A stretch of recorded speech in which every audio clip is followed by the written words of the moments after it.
Good morning, friends. Today I am there before you with very important literary concept that is known as structuralism. And many of you have demanded, sir, you have taught many of the post-structuralist concept. You have taught Jacques Derrida. But we need separate lecture upon structuralism. So I have tried to make it. Now friends, this structuralism, the word structure and structuralism, what is this? I know that this is a structure. But in literature, if I have to study or as a teacher, I have some structure with me. But as a literary concept, what exactly this structuralism is? So structuralism is nothing but in the world of literature, it is an intellectual movement that began in France in 1950s. And it is first seen in the work of anthropologist Claude Lévi-Strauss and the literary critic Roland Barthe, who was born in 1915 and he survived till 1980. So in 1950s and 1960s, it has its roots in the thinking of the Swiss linguist Ferdinand de Saussure, who was born in 1857 and he survived till 1913. Saussure was a key figure in the development of modern approaches to language study, that is structuralism. What is the seed philosophy of this structuralism? As a lecture, if I'll try to continue, anybody can give 2 to 3 hours lecture upon this. But in a nutshell, friends, if I have to talk about one seed and the seed concept, the basic concept in nutshell, if I would have to narrate it, I would like to say that structuralism says that the things cannot be understood in isolation. The things cannot be understood in isolation is the seed philosophy of structuralism. Structuralism says that the things have to be seen in the context of larger structures they are part of. And hence, since they have to be seen in the context of the larger structures, the word structuralism, the concept, the term structuralism has come into existence from the word the larger structures, So the first seed philosophy, I would like to repeat that in this entire world, anything, A, B, C, D, F, G, anything cannot be understood in isolation. If I have to understand, you have to understand me, you will have to understand the other teachers, you will have to understand the college or the university campus, you will have to understand yourself as a student, you will have to know about the other students, you will have to know about the blackboard, chalks, your institution, your iCard, many other things. In that context only you can be understood or I can be understood. This is the seed philosophy of the structuralism. Remember it, never to forget that the things cannot be understood in isolation. Now, friends, as to understand the things, we must have meaning encoded in what we say. If you want to understand anything, there should be a meaning encoded in what we say. And meanings are attributed to the things by human mind, not contained within them. The meaning of this object is not contained in this object. The meaning of this cell phone is contained in my human mind. Without human mind, for my kid, yesterday only, he threw it in the air and the glasses were broken, one of my cells. For him it is nothing. For him, for my 1.5-year-old son, this mobile or this cell phone has no meaning, and he just threw it on a wall, smashed it on a wall. For me it is life, for you it is life, because you are learning. This is a method not only of conversation but of learning method also, learning tool also it has become. So friends, meanings are attributed to the things by human mind, not contained within them. There is no meaning in itself. So here comes, the meaning is there, and meaning is nowhere else but inside your human mind. So friends, if I have to know the meaning of a poem, To His Quiet Mistress or Good Morrow, say for example Good Morrow written by John Donne, so I must know its structure, I must know its genre, and I know that the Good Morrow is a poem which belongs to a genre known as Alba, or which is otherwise known as dawn song, a poetic form dating from the 12th century in which lovers lament the approach of the daybreak because it means that they must part now. So if I know the genre of the poem, that is Alba, I can know the meaning of the Good Morrow. Otherwise it will be very difficult for me to understand and grasp hold of the meanings. So the meaning does not stand in isolation. This is the first thing. As you know, in this slide you can see that Alba is a dawn song, and you can see that there is a picture of there is a chicken and there is a egg there. So in this picture we can say that this Donne's poem is this chicken is the poetry, and the Donne's poem is just like an egg. The Good Morrow is just like an egg. So this is very crude example, but for you it is easy. This chicken is the poetry as a genre, as a concept, as Alba, and this egg that you can see is nothing but the poem The Good Morrow. This is how in relation we can understand. There is nothing in isolation. Now friends, as you know that the science of Father Saussure has dealt a lot about structuralism, and the entire world is depending upon him to know about what structuralism is all about. Now, according to him, there are 3 pronouncements. I would like to call it 3 commandments of structuralism. Saussure says that the first pronouncement of structuralism is that meaning we give to words are purely arbitrary. Whatever the meaning we give to any words, it is absolutely arbitrary, and these meanings are maintained by conventions only. I call it a cell phone. There is no any logic behind that. I am drinking just right now one Giloy, it is known as. I sip it. I can name it anything, but this concoction has a particular name.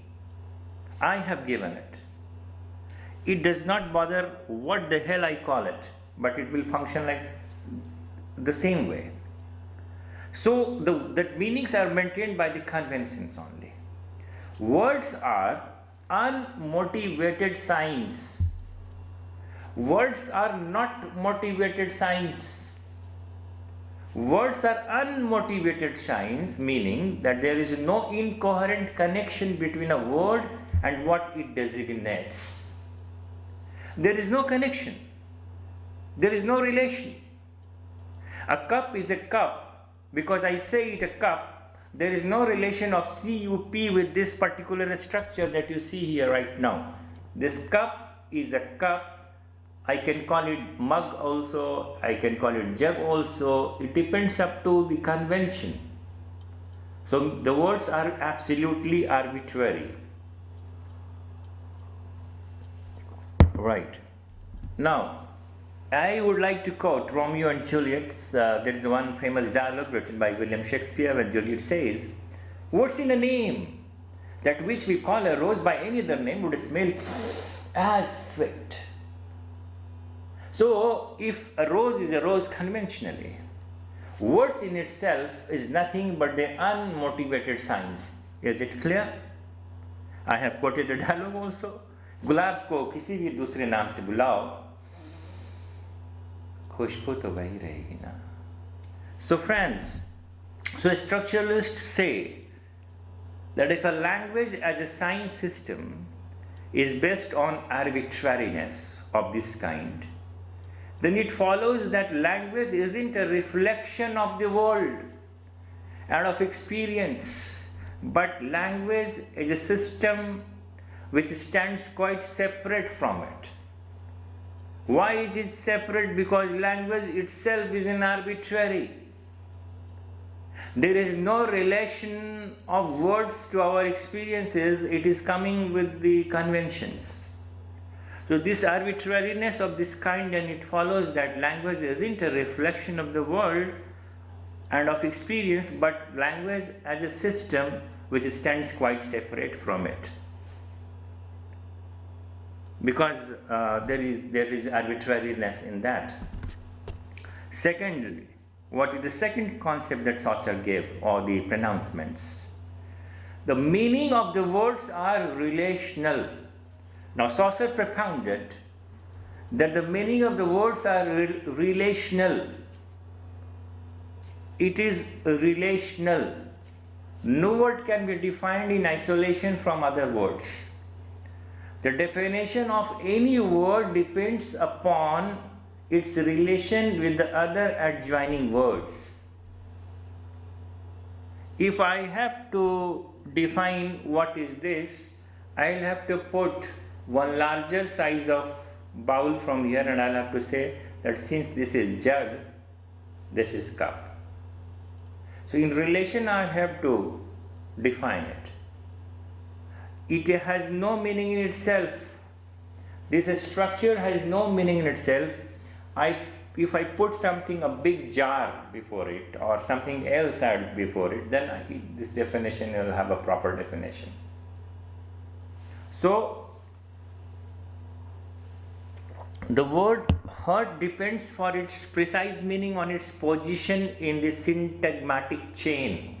Syntagmatic chain is the horizontal chain. This cup is a cup because it is somewhere in the horizontal chain. There are many other objects in the kitchen parallel to it, from where it has got one definition, or the word coined its name, that is known as cup. So the words related in function, meaning each of which could be substituted for any other words in a given sentence. So syntagmatic chain is nothing but a horizontal chain of words related in function and meaning, each of which could be substituted for any of others in a given sentence. Here you can see words are relational and mutually defining. If I have to define hurt, I'll have to define mention, I'll have to define house, I'll have to define palace, I'll have to define shed or a hovel. I'll have to begin with the shed, then I'll have to begin with the hovel. So if I have to define one hurt, first I'll show you one shovel in the left corner, then I'll have to show you the hurt.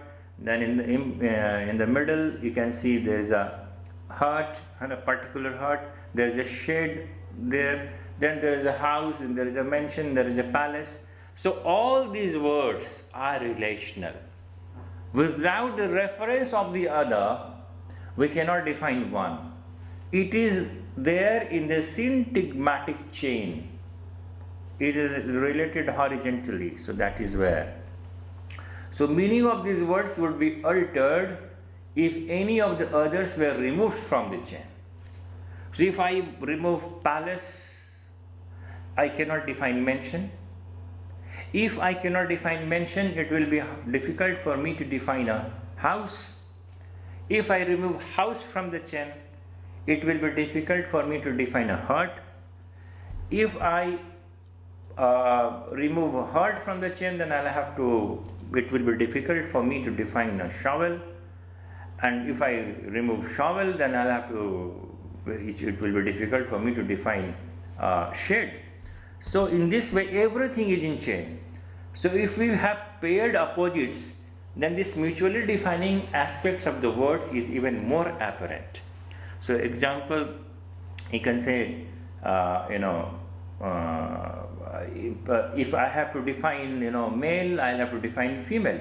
So here comes the concept of binary opposition also. So if you have paired opposites, then this mutually defining aspects what is more apparent. Otherwise, in syntagmatic chain, it becomes a bit difficult. Now, that is, binary opposition is also nothing but relational, So Saussure too says that in a language there are only differences. If there will be no difference, there will be no particular meaning you will have. Like in physics, if there is no friction, there is no movement. If the surface is frictionless, you cannot move. Likewise, if I do not have any difference, there is no meaning of any particular thing without fixed terms. So all words, according to Saussure, then exist in differing networks, like these dyads, good or bad, or night or day, or like this. Even Levi-Strauss has propounded the concept of binary opposition, and he argued that meaning in narrative is based upon binary oppositions. He observed that all narratives are organized around the conflict between such binary opposites: good versus evil, or human versus nature, black versus white, protagonist versus antagonist, hero versus anti-hero, humanity versus technology, man versus woman, human versus alien. Likewise, everything in this world can easily be defined if there is some binary opposition. If it is not, it is going to be very difficult for me to define anything. This is what Levi-Strauss said, and this is what has been supported by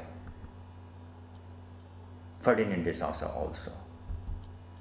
Now the third concept, or the third pronouncement that has been brought up by Ferdinand de Saussure. For Saussure, language constitutes our world. It does not record or label it. Language is a part of our world. It constitutes our world. It does not record or label it. So meaning is always attributed to the object or idea by the human mind and constructed by and expressed through language. It is not already contained within the thing. Meaning is not contained in anything. I have already talked about this. Meaning is contained and visualized by our human mind. Here is a problem. Here is the meaning. Here is the solution. So according to even this is called logocentrism.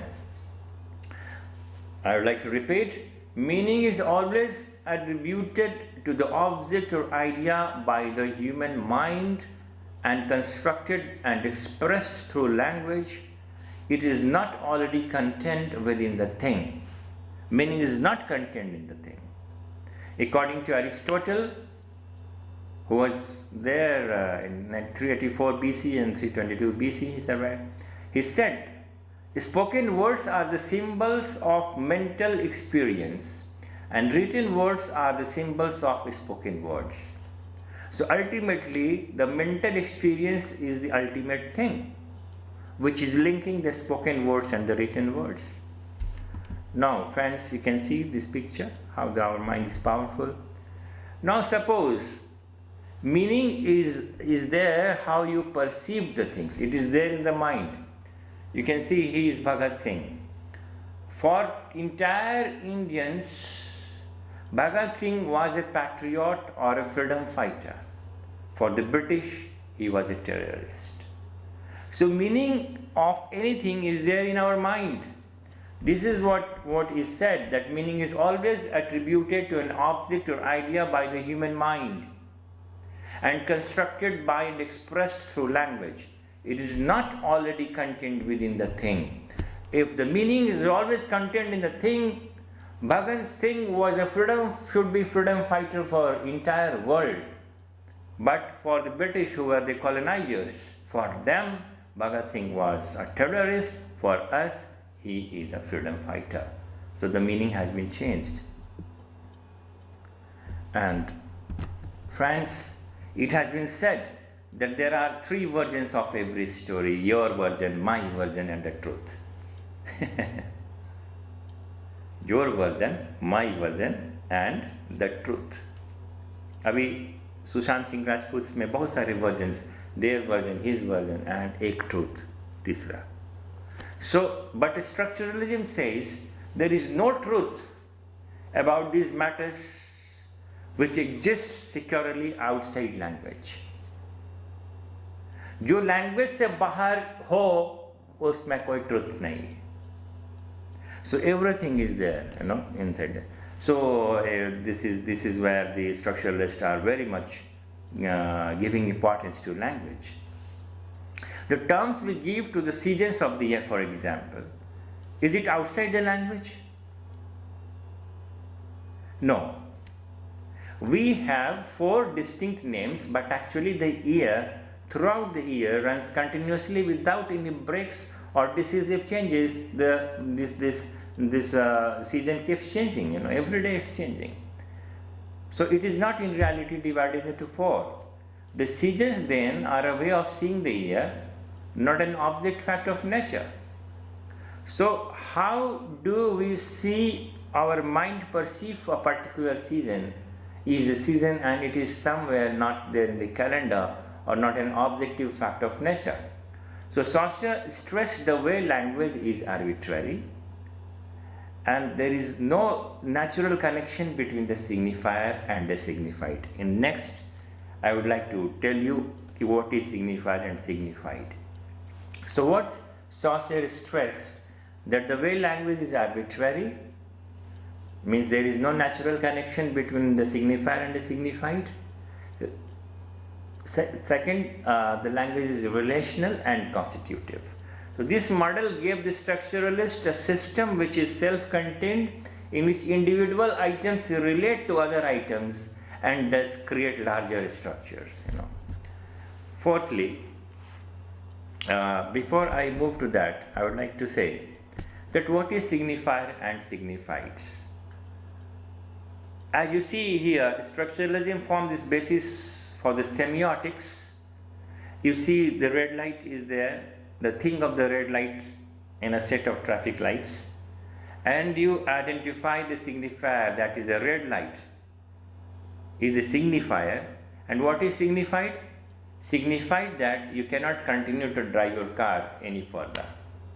And the sign constitutes this both. The signifier and signified is a part of the sign that you must stop the car because it is dangerous to continue and you will endanger yourself and others. So this is where the red light is a signifier and what is signified, that you cannot continue to drive further. This is what is signified. So here is the concept of signifier and signified. Now, fourthly, the Saussure gave the concept of 2 concepts, which is very important to know. One is the Lalang and second is the parole. So according to him, the Lalang is the whole linguistic system. It is a social structure into which the individual is born. मान लो कि एक कोई भोजपुर जिला में कोई बच्चा पैदा होता है तो उसके पूरे सराउंडिंग्स में, पूरे एयर में एक लैंग्वेज है, that is called Bhojpuri. So the Bhojpuri is nothing but the Lalang, and the parole is how a child deliver a Bhojpuri. कोई बच्चा भोजपुरी कैसे बोलता है, वो पर्टिकुलर उसका स्टाइल. रकोड़ा बोलता है, घोड़ा सड़क पर खरबर खरबर दौड़ता, तो ये खरबर खरबर वो उसका अपना है, दैट इज हिज पैरोल. घोड़ा सड़क पर खड़बड़ खड़बड़ दौड़ रहा है, इसको ना बोलने के बजाय ये लैंग्वेज हुआ हिंदी, बच्चा का पैरोल है कि घोड़ा सड़क पर खरबर खरबर दौड़ा. If you move to Hajipur, the people are not able to pronounce ada and ra. There is a difference. So parole is something which is composed of actual speech that the speaker enunciates. It is the individual aspect of the language rather than the social, whereas the Lalang is the whole linguistic system. So अगर कोई भोजपुरी बोलता है that is parole, तो ये भी समझ आएगा जब आप पूरी भोजपुरी के स्ट्रक्चर लालैंग को समझते हैं. अगर हम बोल दें तब कैसन बाड़ा, भोजपुरी में अगर हम बोल दें कैसन बाड़ा, तो फॉर दिस कैसन बाड़ा it means how are you. इसको समझने के लिए आपको पूरे भोजपुरी लैंग्वेज को जानना होगा. You will have to know the लालैंग. दिस वाज द पैरोल कैसन बाड़ा. लाइक वाइज इन मारवाड़ी वैसे खड़ो जा रहा है, आप किधर जा रहे हैं, वेयर आर यू गोइंग, खड़ो जा रहा है. This is parole. And language पूरा एक राजस्थानी एक मारवाड़ी लैंग्वेज को हमको पूरा आना पड़ेगा. दैट विल बी द लालैंग. Only then I will come to understand my parole. Maithili में अगर हम बोल सकते हैं कि हम आँखी मर जाए छिया, so this is the parole and the लालैंग is the Maithili that I'll have to know. If I know the Lalang, only then I'll have to know about, I can come to know about parole. Likewise, if I say Kodem Kodem, I'll have to know, Kuduk. Only then I'll come to say Kodem Kodem, Namaskar, how are you, Andhra Manja, kya hua? Then I'll come to know. So Andhra Manja is the parole and Lalang is the total tribal regional language that is known as Kuduk. I'll have to know that. So likewise, linguists or structuralists say, I think it is clear.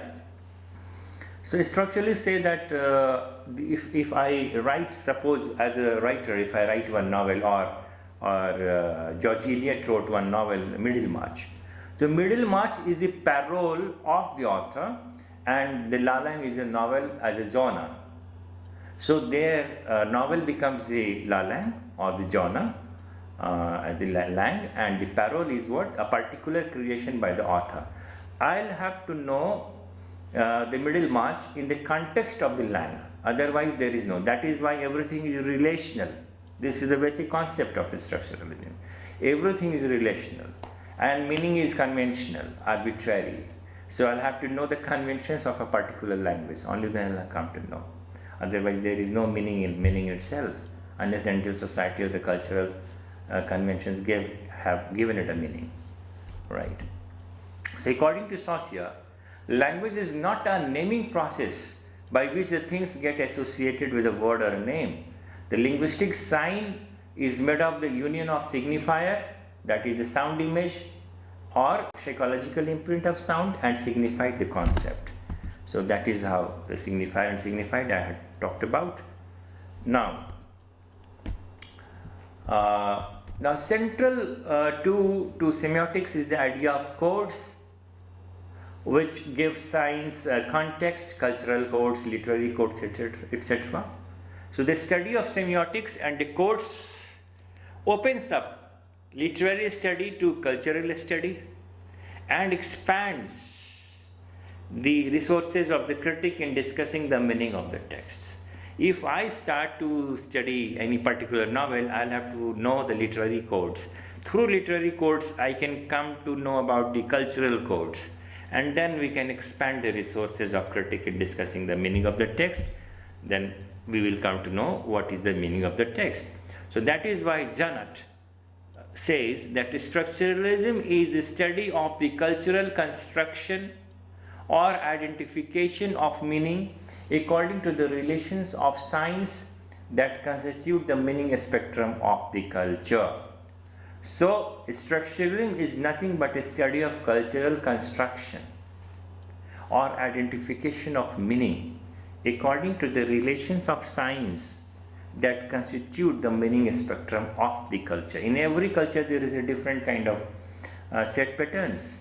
We'll have to know, like in Kundi means the bolt in some of the areas, and Kundi is a slang in South India.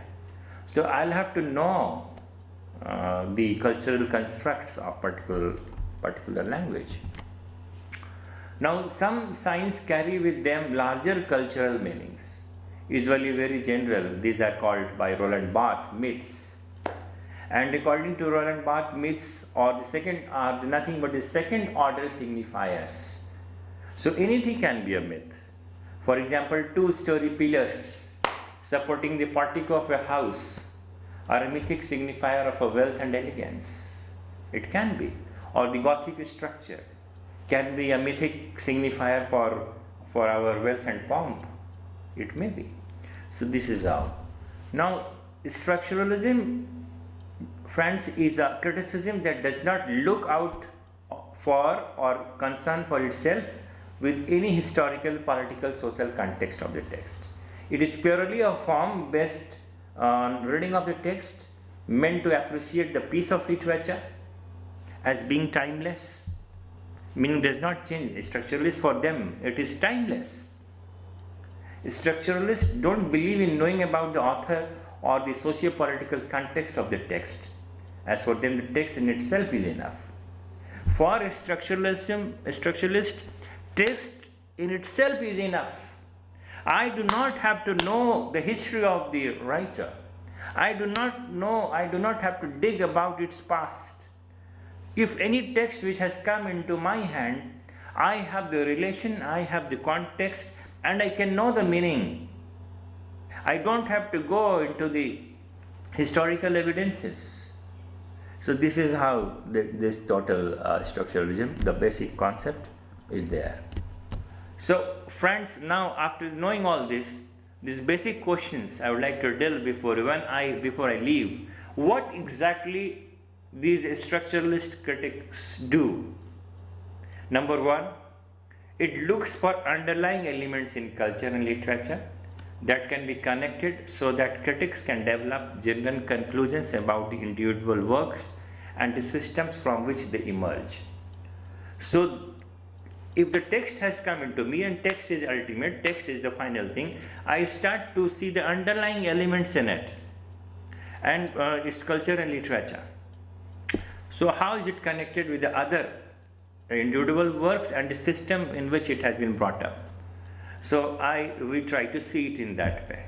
This is what Richard says, that in fact structuralism maintains that practically everything we do that is specifically human is expressed in language. Whatever we do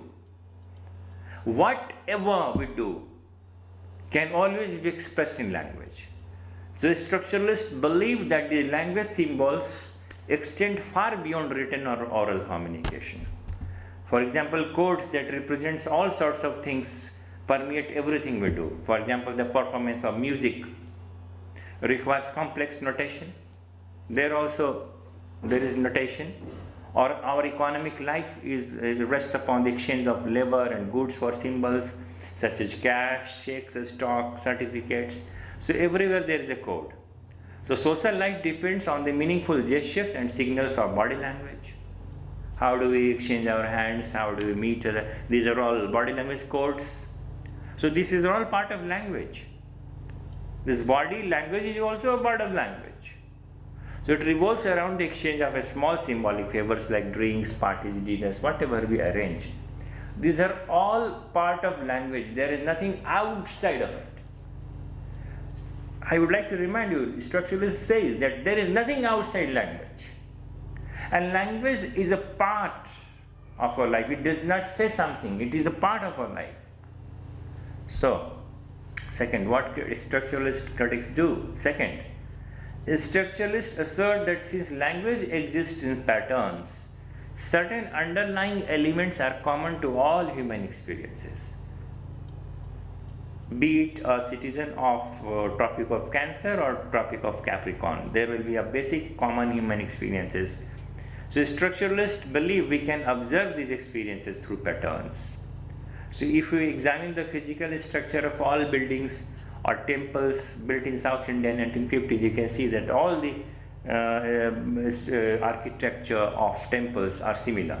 Even if you want to observe the buildings of the houses besides the railway station or the roads, all are similar. You go out, suppose you have taken a LP and you move beyond Rourkela and you enter in Andhra Pradesh, the same construction you will see everywhere. So from construction itself, you say, from those structure itself you can identify that I have come into a different zone. So that pattern can easily be read. So everywhere there is a coding. Everywhere if there is a part of language. Even the structures of the buildings are a part of language. So the principles of mechanical construction or artistic form, these are all structuralist lens through which we can understand. So this is how. So friends, these were the basic questions, and these are the basic utilities and the basic concept about structuralism. So through this lecture I have tried to make you clear what the structuralism is, what are its three different domains given by the concept given by this Ferdinand de Saussure. I have also talked about its practical implicability and how it is there in our life. So thank you very much friends. I think that everything is clear now, but the moment the world entered into post-structural world where the text lost its meaning by one statement given by Derrida, that words are untrustworthy, everything collapsed, and we delve into now in a different world known as post-structuralism. So what I taught you was a thing of structuralism, and what I have already taught in different videos is the thing of post-structuralism. So thank you very much friends. I think that the concept is clear now, and in my next video, which will be based upon a textbook, we'll meet you soon. Thank you very much.